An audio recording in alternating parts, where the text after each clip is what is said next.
Right. Can you all see my screen okay? Great, okay. Right, so we're going to be talking about the diverse woman in leadership. And the agenda really is for us to start to recognize some of the challenges that women of color face in their journey, but also to unpick and untangle microaggression. What is that all about? And what does it mean? How can you deal with microaggression better? And what kind of sort of power struggles come across in these microaggressions? We want to be able to identify what's keeping you out of the boardroom and out of senior leadership positions, and embrace mindset shifts that will become essential to building trust, allyship, and inclusivity. And I really want this to be a safe space for everyone. So I encourage you to really stay open and curious. If you want to challenge something, please do so respectfully without really taking anyone's lived experience away, especially in breakout rooms. But also if somebody shares something that is a little bit deep for them, or something that involves someone else, can you please just hold that confidentially without really passing it on? And I'm hoping that everyone is happy to do that. Right, okay. So we are all different. And sometimes we are tempted to think that we're the same. But we all come from different cultural backgrounds. And we all have different beliefs about lives, and we hold different values about life. So let me share my story with you. I grew up knowing and believing that hard work will always get me recognition and also create opportunities for me, because that's what my parents told me. In my workshops with women of color, so many women say to me, I have been told at a very, very young age that I have to work twice as hard to get half as far. Can you imagine how really discouraging that can be? However, earlier on in my career, hard work really paid off, and it did get me recognized, and it did get me promoted. And then I got to this place where most people refer to as the glass ceiling. But the woman of color says, no, the ceiling is not glass because I would have smashed it. The ceiling is concrete. It's got iron rods in it. I'm not going anywhere. So what can the woman of color do differently when she gets to that concrete ceiling? But before we discuss that, I just want to know from you, what are the obstacles that you believe are keeping the woman of color from transitioning into senior leadership? And I'm just going to pause now so that we can have that discussion in a breakout room. Is that all right, Jade? So what are some of the obstacles that's keeping women of color or diverse women out of the boardroom or out of senior leadership positions? Breakout rooms are opening now.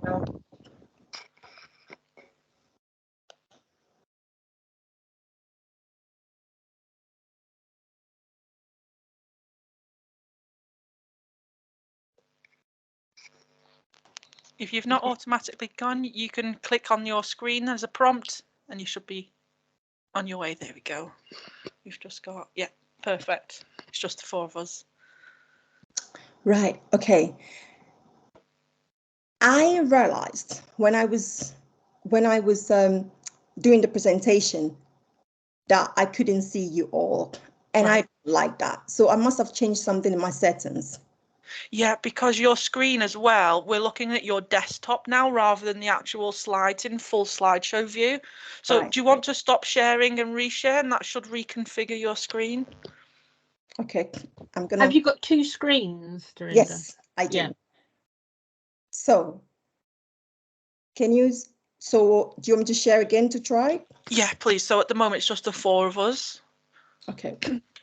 Sorry, I'm losing my voice. I wasn't very well early in the week, and I thought I was getting a bit better, but my voice is getting a bit, excuse me. Can you see my screen now? You can see your screen, but can see the whole screen rather than setting it to slideshow. Yeah, I'm going to put it on slideshow. See, now I can't see you now, and that's the trouble. So when you put it on slideshow, if you say hide presenter view, then you can see people again. Yeah, which is what it normally does. So if you click hide presenter view, and then if at the bottom you go on to the Teams icon and click on that and then choose the version that's got everybody's faces on. Let's see. Alternatively, sorry, I'm just seeing for a second, I'm sharing my screen. I wanted to see whether you could see me in the bottom corner, but you can't. No. So before the update, you used to be able to, in the share bit, put you into the window itself, so then you could see you and everybody, but it seems to have vanished. Well, this is what, because I did one on Tuesday with Teams, and it didn't do that. Anyway, it doesn't matter. If I don't see you, can one of Tracy, can you leave yourself off mute? Because sometimes when I ask questions, can you see the screen? It would just be good to hear the response because I can't see. Yeah. And if anybody's got their hand up, I can spotlight them, so then you should see them anyway. Okay, brilliant. Yeah. Okay. How many people have we got on and in breakout rooms, Jade? We've got 27, so a quarter, well, just under a quarter of what we were expecting. They're coming back in 2 minutes. I'll just put an announcement on to say they've got 2 minutes. When they come back, you're going to then put them into the poll, are you? Yeah. Yes. Or Dorinda, you will, yeah. Or if Dorinda just gives me that cue to say, could you actually complete the poll, and I'll pop it up. Okay, would you like me to ask them to complete the poll, yeah? Yes, please, okay. yeah. Okay. For anybody watching the catch-up, they won't be able to do that, so it's just for them to say, you know, if you're here today, this is what the response was. Okay. But like I said, Claire, we can send out a survey post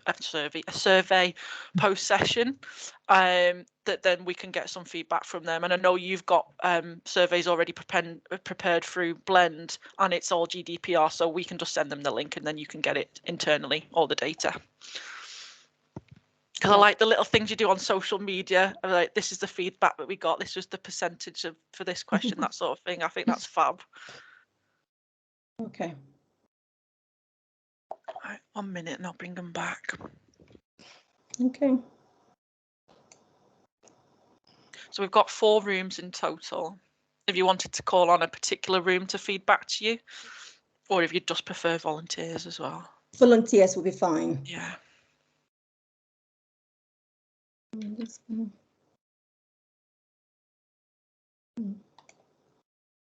Right, okay.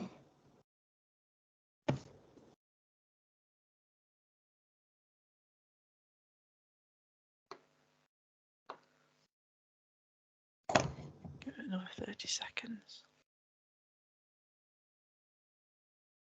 It's very quick when you close the breakout rooms in Teams. Typically in Zoom, it does a 60-second countdown. I hate that when you're sitting there looking at people and they're not going anywhere. Yeah, there you go. Closing now, so they'll be with us in a 30 seconds or less.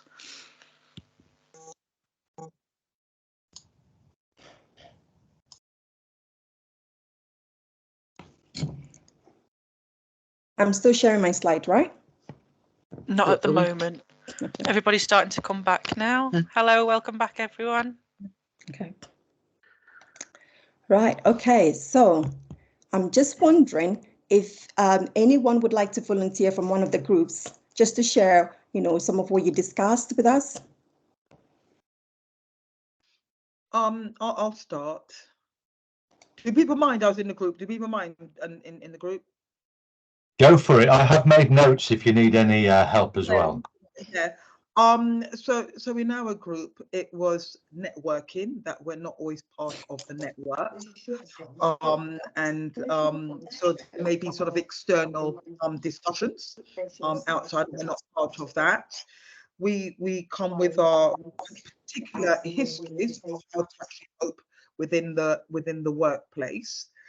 We don't always show up in the way that we can because we hold back sometimes, and language, we don't always have the language, or we're perceived as the classical one as aggressive if we are speaking and being clear are articulating, so the language gets changed. So black women are aggressive, white women are articulate, and so the language changes. Is there anything more, John, that was in there?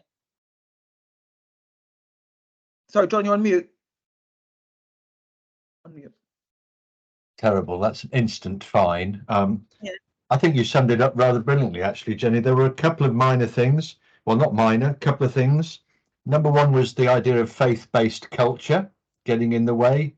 So people not feeling able to speak up about their achievements and their brilliance and their excellence, because in their culture that's not necessarily encouraged. And the other thing was that Jenny did refer to, actually, was frustration interpreted as aggression. That's what I got. So frustration with the process of fair, transparent and open recruitment not being there. The frustration is perceived to be aggression. And can I just say, the networking we were saying is the informal networking that takes place in the workplace, that we were saying that we're not a part of. It's not the formal, we do all the formalities, but it's the informal ones where certain decisions are made. So we can't hear you. Oh, Dorinda, we can't hear you. You're on mute. Yeah, right, absolutely. Thank you so much for sharing that, because that's really vital. And I love the fact that you picked up networking first, because I tell you, about 20 years ago, I took a semester in business school, and every time we went for a lecture, our lecturer, the first thing he would always say is that don't forget this one thing, people by people. And every single time he said that, people by people, and it never really made sense until I came to the realization why he was talking about people by people. Because ultimately, before, anybody buys anything from you, they're going to want to buy into you first. But also, this is the other thing, right? Whilst we are so busy, like John said, being humble and not talking about what we do and keeping our head down, because our parents say to us, you better keep your head down and work hard, you better keep your head down. So the head is always down. And whilst the head is down, our colleagues are busy lobbying for their next positions. They're talking about themselves. They are allowing people to understand the value that they bring and how, how they impact the organization. But also, they are busy building those crucial connections that will get them promoted, not just in networking, events, but even just maybe saying hello to someone in the coffee room and asking them, oh, would you fancy meeting up for 5 minutes? I just want to talk to you about this. Those are perhaps some of the things that maybe we don't do so well. Right. Any thoughts at all before I move on from this? Because we'll talk a little bit more about it in a contained way in a bit. Just briefly, in our group, we spoke a little bit about imposter syndrome and the reasons why we might also hold ourselves back. Yeah. And we had a bit of a conversation about, we also discussed about recruitment, how inclusive that may or may not be, but we also discussed around, for some people finding out perhaps they maybe have dyslexia or dyspraxia or something quite later on in life, not realizing actually the support was needed there, so therefore you hold yourself back because you're thinking to yourself, actually I'm not good enough. But actually it's about having the right support, access to tools to support you. And then the other point I was going to go on to make before we went, our group was brought back together, sometimes it's about also having access to those opportunities so you have the language. I think someone made a point about language in the other group. When I was having a look at some applications for a development scheme, what I was noticing that some people have access to projects and things that give them the language to be able to talk about things in a certain way. And if you don't have access to that, you don't elevate yourself in a way that actually gets you noticed. So I think sometimes having access to those things creates those opportunities for you as well. Absolutely. Thank you for sharing that. Imposter syndrome is one that comes up quite a lot, Brenda. So thank you for talking about the imposter syndrome. But this is what I say about imposter syndrome. Porter, bear with me, please. The thing is, every one of us feels fear. Every single one of us. If you're here right now with us and you never feel afraid about doing something, could you just raise your hand, because you're probably going to be the next Jesus. Every single person, every single one of us feels fear. But the thing is, in order to overcome it, we need to keep moving forward. You don't get confident by stepping back. You get confident by leaning in. the more scared you feel, the more you need to lean in. Feel the fear and do it anyway. You know, is it Jenny? You know, that book, it's a brilliant book, but it really is important for us to lean in more. Right. I think Porter, you've got something, Porter Smith? It's Amy. Hi. Oh, sorry. Sorry, I didn't. Okay. Probably my name has switched in the yes. chat. Sorry. Thank you. The group that I was in, we were discussing also about barriers for women more generally applying for positions, that we always feel that we need to have 100% of the competencies. There's quite a lot of evidence to suggest that men would go for a post even if they didn't meet 100% of the competencies.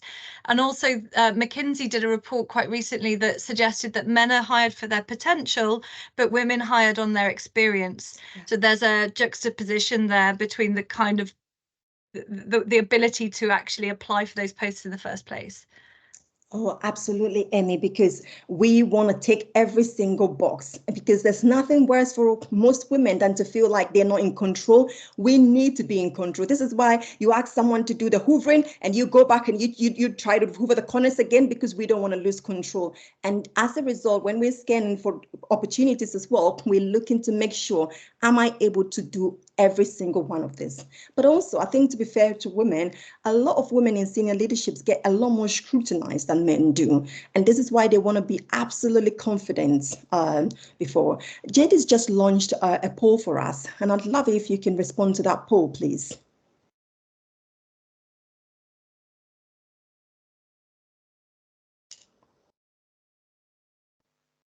Do you want to bring Chand in, Dorinda? Say again? Chand has her hand up. Oh, yes. And we've got Trudy as well as second. Okay. Hi, Chand. Hi, can everybody hear me? Yes. Perfect. So in our group, we also discussed about the barrier in terms of a female having a foreign name as well. Sometimes within ethnic minority people, they do have a foreign name, even though they could be born in the UK, but because they come from an ethnic minority, they might adopt to having an African name, an Indian name, a Pakistani name, whatever. So sometimes when you can't pronounce the name, then they opt in having a nickname, which is very unfortunate, because then you're not accepting that person's true identity because of their name that sets them up. And also, I feel within ethnic minority, and especially I speak from the Indian community, is women are seen as the responsibility of the household. So they look after the kids, the husband, the in-laws, the parents, everybody, as well as their traditions and festivals and everything like that. So I think, as in terms of employment or career or leadership, I think sometimes people look the commitment outside of work as opposed to just within your working hours, and I think that could be a real barrier and potentially a potential stopping thing for people to progress within leadership positions.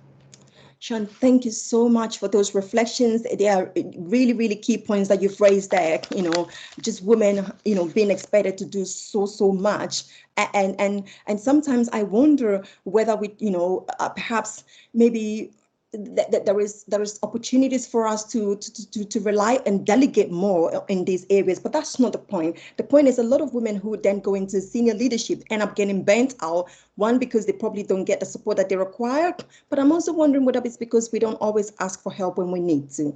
But we talk about that, but I want to talk about the foreign name, because Cambridge University did a research where they picked up, I don't have the research in front of me, a very large number of people, about 200, you know, CVs. And what they did is they presented it to the same recruitment line managers on a particular job, right? And some of the the CVs were foreign names, and some of them were Caucasian names. And there was a significant difference in CVs that were selected, and it was quite over 70%, which had gone to show that unconscious bias really does exist in the selection of CVs, just because someone can pronounce the name. And the association that if the name doesn't look Caucasian, then a person might not be so smart for that position. And that is a true unconscious bias that you've picked up there. And I think that's why a lot of organizations do unconscious bias training for leaders who recruit, just to really help them become more aware. Another thing that they've suggested was that maybe perhaps people can kind of block names out and concentrate on the skills of the person before they actually look at the names. So there's so many things that perhaps organizations can look at in terms of reducing that bias. But thank you. We were part of a survey as our organization when we sent out CVs with the exact same CVs, but we done one with a foreign name and one with a white name basically, and everybody chose the white name and nobody chose the foreign name, despite the CVs were exactly the same, but they failed to see that. So there is unconscious biasness in terms of that, but I think as employers or leaders, we should be encouraging ethnic minority to the wider audience. But yeah. Absolutely. Thank you so much for sharing that. And that's something that anyone who is part of a media network can take on and look and explore further. Judy, sorry to keep you waiting. Oh, you're on mute, I think. So just regarding the first question, because I felt that I was what's the word I'm looking for, that it didn't involve myself being a woman of colour, then I just thought, you know what, we're all colour, so I decided to answer the questions anyway. So I didn't want to skew off your poll, that was all. I just wanted to ask. Okay, brilliant, thank you. Right, okay. So thank you for sharing the feedback from that discussion. I'm just going to go back and reshare my screen with you. Just bear with me. Okay. Let's do that. Share.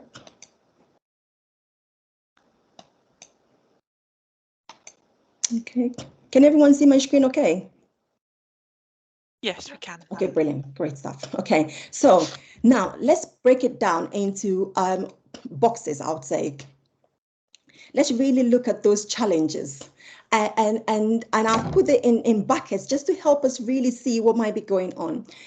I talked about the concrete ceiling already, but then most of you have talked about the networking opportunities, right? Which then means that you don't have equal opportunities. The fact that you carry a foreign name means that you might not have equal opportunities just by mere virtue of, unconscious bias. But also the lack of connections could be as a result that maybe perhaps you didn't grow up in this country, or perhaps you didn't, you don't have enough networks within the industry in which you're working. You talked about work-life balance, which is a crucial one for women because women play so many caring responsibilities and the burden on that can be quite heavy. So I'm really glad that you picked on that one. And microaggression is not something that came up much, but that is something that stops a lot of women in their tracks just because they don't want to be over-scrutinized and they quite frankly just don't want to have to try so hard to stand out. We also talked about the leaders with narrowed views of inclusivity. And it's not because they want to have narrowed views of inclusivity, it's because sometimes they haven't been trained to understand what they could be doing differently, but also become more aware because we all have unconscious bias, just like we all have privilege. There are areas where we're also comfortable that we don't think about other people. And what I want to just focus on is that there is a bit of it that perhaps we don't have so much control of in terms of the political and organizational issues. But there's also a significant amount that we have control of. But, and I call it our circle of influence in this space. I feel that we have an opportunity to change things, not just women of color or diverse women, but also allies have an opportunity to make change. All of this will be affecting the woman's sense of belonging and also the confidence that came up. Because if you feel pressured in all these areas, you just can't show up powerfully, can you? And that's just something to be mindful of. And it's really important as well to recognize that women of color might not always put themselves forward and say, well, I would apply for that position. And so sometimes as leaders, we can ask, do you feel you might be ready for this position? Because perhaps they've been told to be humble and not shout about themselves. So if you've got a position coming that you think that there's a woman of color who is qualified on, maybe perhaps you might be able to say, do you know what, I've got this position coming. I'm wondering if you'd be interested. Because sometimes we need people to give us permission to lean in. And we'll talk a little bit more about that. I want to share this video with you, but I'm wondering how many of you have already watched this video. Not many? Okay, let's watch it then, because I want to focus on microaggression. Microaggression is something that comes up quite a lot. And what happens with microaggression is that people then conclude perhaps that women are not so, women of color are not so easy to get on with, or perhaps easy to talk to. And I just want us to just kind of go behind the scenes and understand what might be going on for women of color in these situations. For people who still don't think that microaggressions are a problem. Oh, you're so well spoken. Oh, just imagine, instead of being a stupid comment, a microaggression is a mosquito bite. Ugh, it's a compliment. Mosquito bites and their itch are one of nature's most annoying features. But if you're only bitten every once in a while... No, where are you really from? Cleveland? Sure, it's annoying, but it's not that big a deal. The problem is that some people get bitten by mosquitoes a lot more than other people. I mean, a lot more. Whether it's on a date... Oh, your English is so good. Excuse me? Going grocery shopping. You know, everything happens for a reason. I'm just buying apples. Commuting to work. So when are you gonna have a baby? Watching TV. We have to keep the Redskins' name. It's part of our culture and history. Or just walking down the street with your partner. I couldn't even tell you were gay. Mosquitoes seem to pop up everywhere. Do you know John? Taking me shopping advice. I want to share too. And getting bit by mosquitoes every day. Can I touch your hair? Multiple times a day. So pretty. Can I touch your hair? Can I please? Is annoying. That makes you want to go ballistic on those mosquitoes. Which seems like a huge overreaction to people who only get bit every once in a while. It's just a mosquito bite. Who cares? Just another angry black woman. Of course, beyond just being annoying, some mosquitoes carry truly threatening diseases that can mess up your life for years. Astrophysics? Maybe you should try this challenging major. Ow. My dreams. And other mosquitoes carry strains that can even kill you. It looked like he was up to trouble, okay? I felt threatened. So next time you think something's overreacting, just remember, some people experience mosquito bites all the time. You're all so exotic. Wow. And by mosquito bites, we mean microaggressions. Right. Okay. Let's unpick that a little bit, because this is a really interesting way of putting microaggressions on board, because I can see that it can be very easy for people to think, well, why is that such an overreaction to something? But really speaking, people don't just overreact. I run this workshop for leading diverse teams on Blend. Do check that workshop out if you're interested, because it's a really interesting one. And one of the executives said to me once, "Why are women of color so angry?" And that was a bit of an interesting question for me, because I didn't think that people actually genuinely thought, people were just angry. So then I asked him a question. Do you know anyone who wakes up in the morning and decides that, you know what, today I am going to be angry. I am going to be so angry today.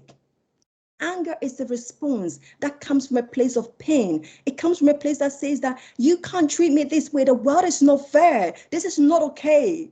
And so when someone is expressing anger, what do you actually hear? That's my question. What do we hear when someone expresses anger? For people and just a self-reflection, what are some of the first messages that pop into your head when somebody expresses anger? What is the first thing that pops into your head when someone expresses anger? Is it okay? Is it more okay for a white man to express anger than for a black woman to express anger? What do you think when you see a white man express anger? What do you think when you see a white woman express anger? And what do you think when you see a black woman express anger? And here is what, a lot of my Asian participants say, when I express anger, it doesn't make sense to the world because they expect me to be timid. And then they realize that actually she's not timid. So we have all these stereotypes coming up, and sometimes it's almost okay for a man to express anger than for a woman to express anger as well. And so just really think about what are some of the things that you think about when you hear someone express anger. Right? Okay, so now I'd really love for us to just go behind the scenes just to see if we can understand and unpick anger and those unconscious messages a little bit more.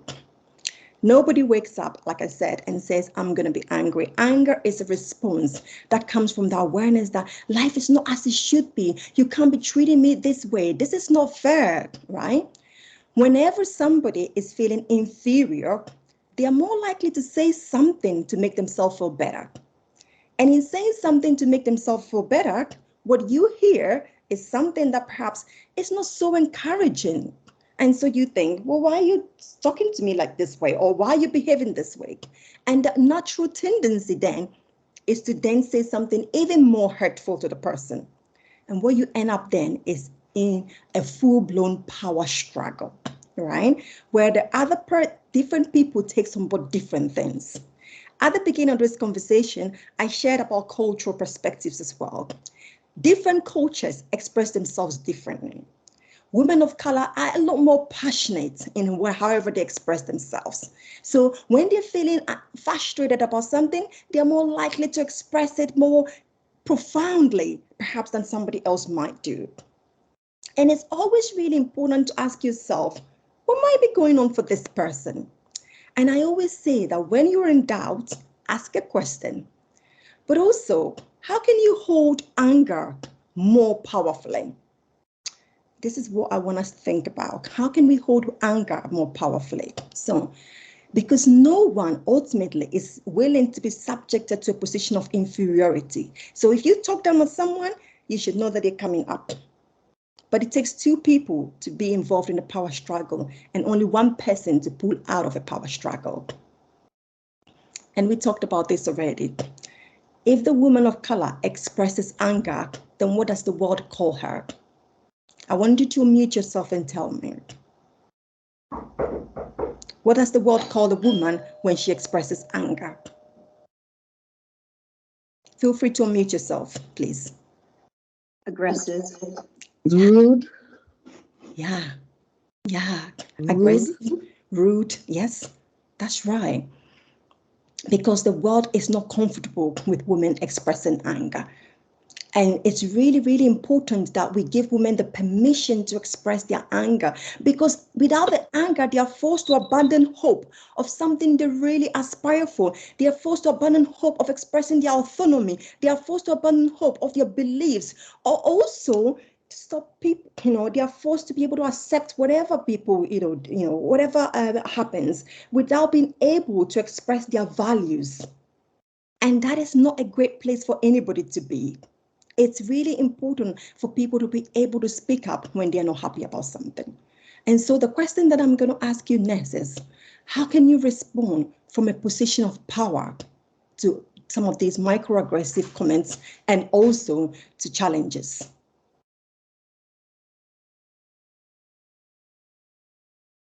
How can you respond from a position of power?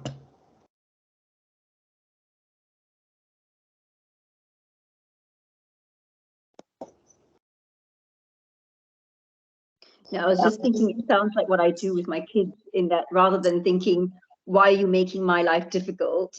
I sometimes have to think for them, you're having a difficult time. How can I help you? And I don't know, it just sounds like, maybe we need to reframe how we think about it when people are upset or angry. Yeah, absolutely. Reframing, it's powerful because it really allows the other person to hold how they're feeling without being dismissed. Thank you for sharing that. Acknowledging, I notice you're feeling very frustrated about this.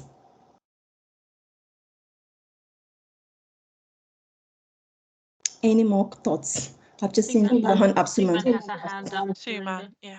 Thank you. I think there's something about recognizing when it happens and what impact that can have on yourself. So when I've been in a position where I've experienced a microaggression, I haven't necessarily understood or recognized it as a microaggression. And I've absorbed the comment quite negatively and withdrawn and thought it was my fault. So there's something, first of all, you recognize that it is a microaggression and you are able to deal with it rather than be triggered by it and go into sort of that negative spiral. And I think then there's something about actually addressing it and having that conversation with an individual. I'll give you an example. I used to be an inclusion lead in a team, and that was part of my role, as well as my day job. I took the responsibility, and I was hearing a lot of things from individuals around race, both from Caucasian and from people of colour, about race fluency and language. And so I was reiterating some of these comments, and a senior leader told me to read a book. You probably heard about it, A Nice Racism. I was told to read it so that I would learn the language this was by a white colleague, a senior colleague, my manager at the time, told me to read this book so I would develop the language to be able to have the conversation. So I really resonated with me, Dorinda, when you said something about how women of colour can be passionate in their expression, and that might not necessarily be recognised. But I didn't recognize that at the time as a microaggression. I took it on board that I wasn't able to speak in a narrative or use the right language to be able to have the right conversation and represent other people. I took it on board that it was my fault, rather than being able to address it. I don't need to read a book to reiterate people's feelings and passions and experiences. These are their words, and you should listen to their words. I wasn't able to do that at the time. So there is something about recognizing the microaggression and not being triggered by it, and then being able to, explain to someone what they're saying and doing. Absolutely. Recognition is the beginning of trying to deal with these microaggressive comments, but also, and I don't get me wrong, these conversations, people who might say something that might come across as microaggression don't always mean to be, to do that. For so an example was, I found myself in a taxi from Glasgow Airport. This was about 25 years ago, and the taxi driver was saying a lot. He was chatting away, right? And he was saying all these things, but I didn't understand a single word he was saying. I could not understand him. So I turned around and I said to him, "I'm really sorry, I can only speak English." And he almost chucked me out of that taxi. And sometimes people are just ignorant. I assumed that he was not speaking English just by mere virtue of his accent. I couldn't understand a word he was saying. And so sometimes people are not conscious, that they have offended us. And it's really important that we stop ourselves in our tracks, because I didn't hear anything else that he said, but I heard a few swear words that came after. I definitely heard the swear words. So it's really important that you've raised that point. But the thing is, how can we respond to microaggression better? And this is where, what you're saying here, Suman, is really, really important. You have to recognize what has just happened. Without recognizing what's happened, you cannot actually, respond well to it. So, for example, and I do a lot of this training, on unconscious bias, women of color in leadership, the leading diverse teams. I thought I was sorted, okay? So I'm in this meeting two months ago. With a group of colleagues, right, where I was discussing a report. I was just presenting a report I've just done for them. And for whatever reason, the head of the organization decided that he did not like my report. He was really cross. And then he started to shout across the table to me. When I say he was shouting at me, he was pointing this finger at me, right, like this. And I noticed. And then he went away then to speak to another person. And as he went to speak to the other person, his voice just calmed down, and he spoke very politely to the other man, to a gentleman who also happened to be a white man. And then when he reverted back to speak to me, his voice went back up again, and he was talking to me like this. "Well, you sort out a meeting with me, and you do this and you do that." So I sat there thinking, I don't know what to make of it. But what I noticed very quickly was that I was having what I call an amygdala moment. I was pissed off. Right? And I'm thinking to myself, I can't believe this is happening. I am feeling angry. And I didn't think that anyone could push my button that far. So very quickly, as the meeting was going on, I took my Post-it out and I'm asking myself, what am I feeling just now? And I'm writing on the Post-it, angry. What do I think is his agenda? Right? Because I needed to bring myself back, on earth. I needed to really breathe into the space and figure out what was going on here. And what I realized was his agenda was to undermine my credibility in front of the group, right? What did I expect from him? I expected him to, you know, even if he wanted to challenge my report, I expected him to challenge it professionally and respectfully, right? But also I expected the other people in the room to have gone, what's going on here? You know, why do you keep shouting when you speak to Dorinda? Why do you keep pointing fingers at her? You're acting a bit out of, you know, but no one did. And that is what broke my heart even more. The lack of bystander intervention. It's heartbreaking when somebody undermines a woman of color. And that should never happen. So one of the things I want you to take away from today is, if you're in a meeting, if you're in a social gathering, in a professional environment, and someone is just being bluntly rude to another person, you could do something about it. They could say, can we just come back, you know, to the point here, you know, because I feel like we're making this a little bit personal. You can always divert the conversation, but then this is where you take your power. What did I need to communicate with him? So straight away, I knew that I wanted more respect from him, and that's your value. Identifying your key value, or the value that the person is pushing against, can really help you communicate more assertively and nip it in the bud. Because the last thing you want is to reach across the room and punch somebody, because then you're the bad person. Everyone is going to look and go, oh, look at her, she can't keep her cool, right? But nobody would understand what might have been going on within you. So what I then did was communicate to him, I value respect in my work, and I value collaboration, and I'm not getting the sense that you want to work with me. So I made it very, very clear what I value. But taking the power back is about using the I. I didn't go, you're pissing me off, or you're making me feel angry. Because the minute you go, you're making me, you've given him your power, and you go into what I call the power struggle. So I said, I am feeling disrespected here. I value respect in my work, and I value collaboration. And I'm not getting the sense that I'm getting this here right now. Later on, he apologized and said it wasn't about me. He was just frustrated with how the whole work has panned out. And so it's really important. But did I still have unresolved emotions? Of course I did. So I finished early and went and make myself a cup of coffee and got myself a little cake to go with it as well. But it's really important for you to take care of yourself. And then I spend a long time journaling and asking myself, what would I do differently next time? So that's really valuable as well. All right. So this is how I would deal with microaggression. If you ever find yourself in a microaggressive moment, think about how you can own it. I'm wondering what you'd like me to take from this. You know, when you said that, I am feeling a bit frustrated with it. You know, we've discussed this, and I feel like I've been passed off for promotions again. What would you like me to do with it? Always go back to the I and speak from a position of power. Okay. Right. When you get time, please do engage with that. You know, if you've had any difficulties in the past, it really will help you to identify your key values that would help you respond more assertively in the future.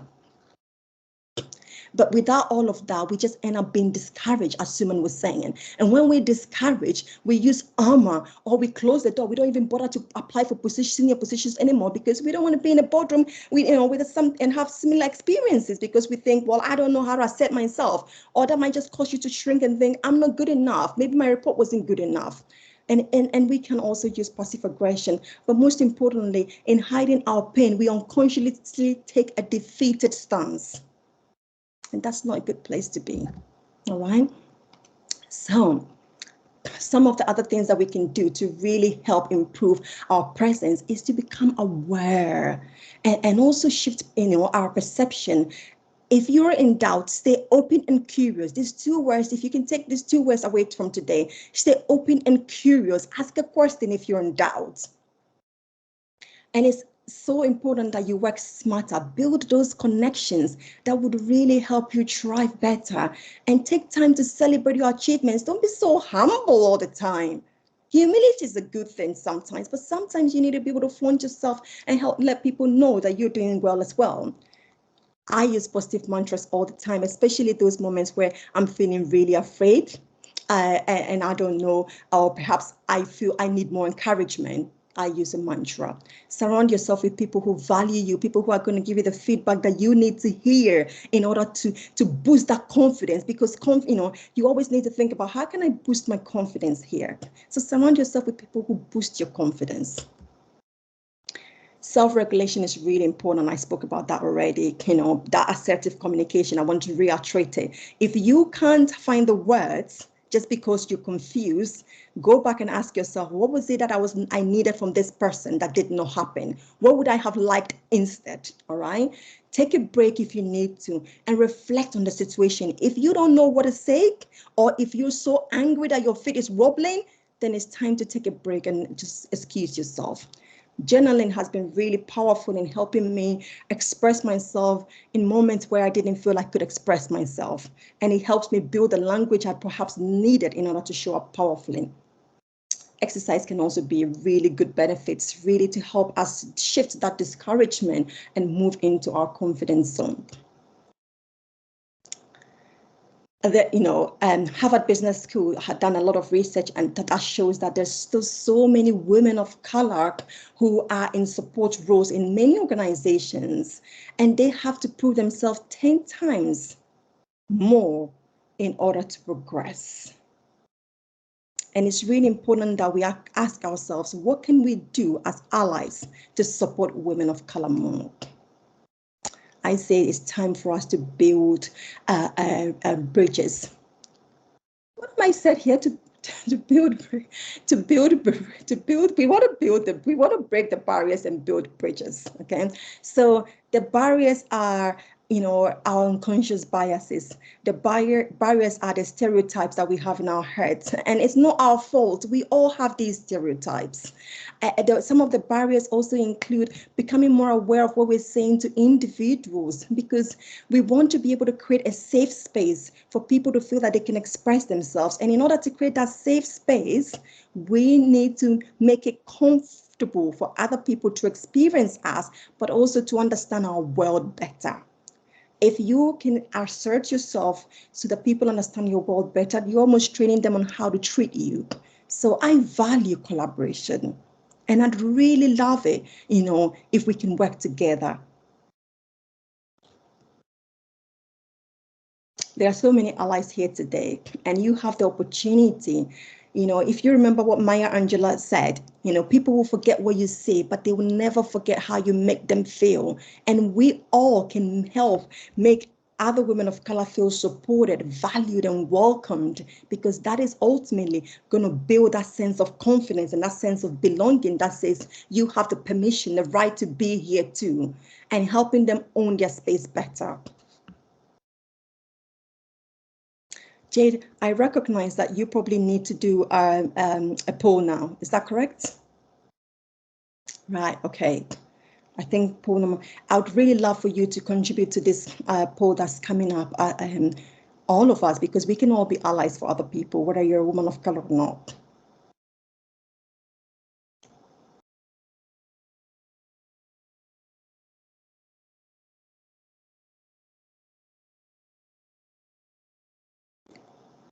Would you let us know when you launch the poll?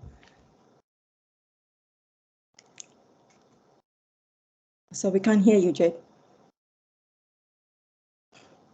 No, we've lost you. Lost your voice. Oh, my other mute button was on the microphone headset. Apologies. The poll has been live with the previous questions, and I can see people have completed it. Okay. So I can see the results myself. I'll just pop them in the chat box so everybody else can see them. They're anonymized. Okay, there you go. Okay, brilliant. But before we go, I want to talk about, the key relationships that will become important and crucial for moving forward. And this is then, so much research has shown that one of the key things that is keeping women of color out of senior leadership roles is the lack of sponsorship. So sponsorship is a kind of helping relationship in which senior powerful leaders use their personal reputation, I would say, to talk up, advocate, and place, other people, underrepresented groups into senior leadership roles. Because when decisions are being made about who gets the next role, who needs to move up, it's always going to be people who are fairly senior. And the lack of representation of women of color means that there are less people who are advocating for women of color, because people buy people, and people buy people who look like them. You know, if you look in your own circle, most of your best friends will be people who look like you. And so I really encourage you, and as a woman of color as well, don't be shy. Don't shy away from promoting somebody who looks like you just because you think people will think that, you know, you're only promoting them because they look like you. But also, what can we do to help sponsors promote us better? We have a responsibility, and our responsibility is to be able to communicate our value to these sponsors. We need to help sponsors understand what is it about us, you know, that we can bring to the organization. What value do we bring to the organization? If we can start to articulate our value more clearly and also help them to get a feel for what we've been achieving within the organization, then we are in really good standing in getting sponsored by individuals. And if you're looking for a sponsor, it's always a good point to speak to HR in your organization. If you don't think that you know somebody that you could approach as a sponsor, but if you also know someone you can approach as a sponsor, do approach them and have that conversation. But what I'm going to say is that it has to be a two-way relationship. Please don't ever expect it to be a one-way relationship. People want to feel that they're also getting something worthwhile from those conversations. I'd love to talk more, but really we have to come to an end now because we've got 5 minutes to go. My question for you as we finish is, what can you do differently today to foster an inclusive environment where women of color can progress and thrive better in senior leadership?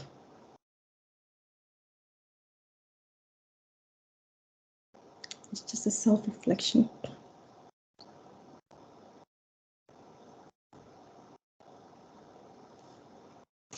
And I want to thank you all for joining us for this session.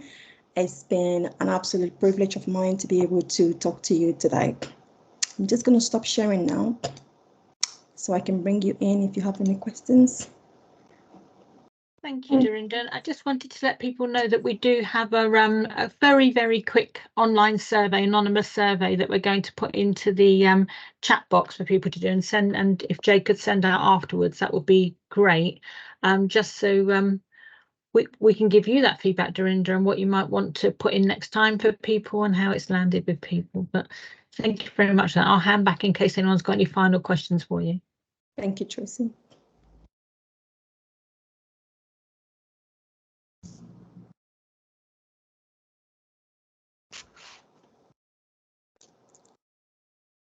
I am here, so if there's anything that's sparking, anything that you thought I really want from this session today, or there's a bit of feedback, please do ask now.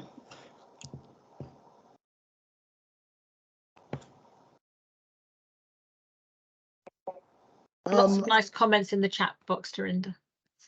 Yeah, I was going to say, Dorinda, I like the fact that you've actually brought up the fact of what others do, like not reacting, because that in itself is a form of bullying or harassment.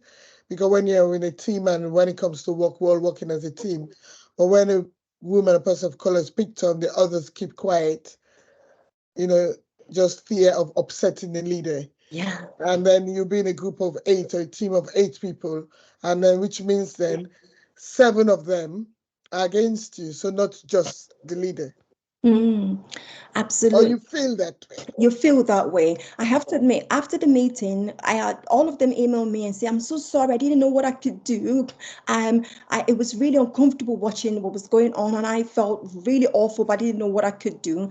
One person said, oh, I felt like I could intervene, but I didn't want to make it any worse. But I thought, and I don't, I think what I recognized was that sometimes lack of training in how to do some of these bystander interventions can be quite difficult because people don't know how to react and they don't want to be then the bad person. And so bystander intervention is something that perhaps your organization can explore if that's something that you feel that, leaders need to know more of, because you don't want to feel bullied. But also, just to assure you, I worked for an organization once, and I had a lady there who literally had decided to make my life a living hell. This was several years ago. And I did talk about it a few times with my management. Nothing happened. I went to HR eventually. Nothing happened because then the bullying got physical, but I never touched her. And every time she'd lie about it or she'd make something up that she didn't do this or she didn't do that. Anyway, I had assumed that in the entire open plan office, everyone else supported this person. What happened later was I went back to Ghana for a holiday. And whilst I was away, she had inadvertently told someone that she kept a blog. And the blog was all about me, all right? And unfortunately for her, we had some silent allies. And so somebody then spoke to HR about it. HR managed to track the blog down where she just constantly went on that blog to talk about how I'm such a B and how she's so thankful that I'm in Ghana and she wished I never came back again. Eventually, she was dismissed on the grounds of racism. However, right, I had believed that not a single person in that office, saw what was happening or, was uncomfortable about it. But it turned out that nobody wanted to speak up, but they were noticing these things. And they were, and when they had opportunity, they did her. And I was a bit surprised to some extent, but then all I'm trying to say here is that please don't think that the fact that people are not speaking up means they agree necessarily.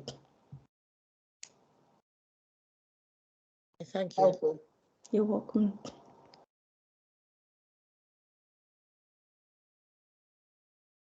Thank you so much. And stay in touch. Let us hear from you. And I'll hand over to Jade now. Thank you so much, Dorinda. Yeah, you can hear me, can't you? Just wanted to check that I wasn't on mute on the headset again. Yes, I just wanted to extend my thanks to you and echo what everybody's saying in the chat feedback, that it was a very powerful session, very thought-provoking. And actually, we're going to carry on this conversation with our Equality, Diversity and Inclusion Special Interest Group and the content that they're producing there around a resource guide.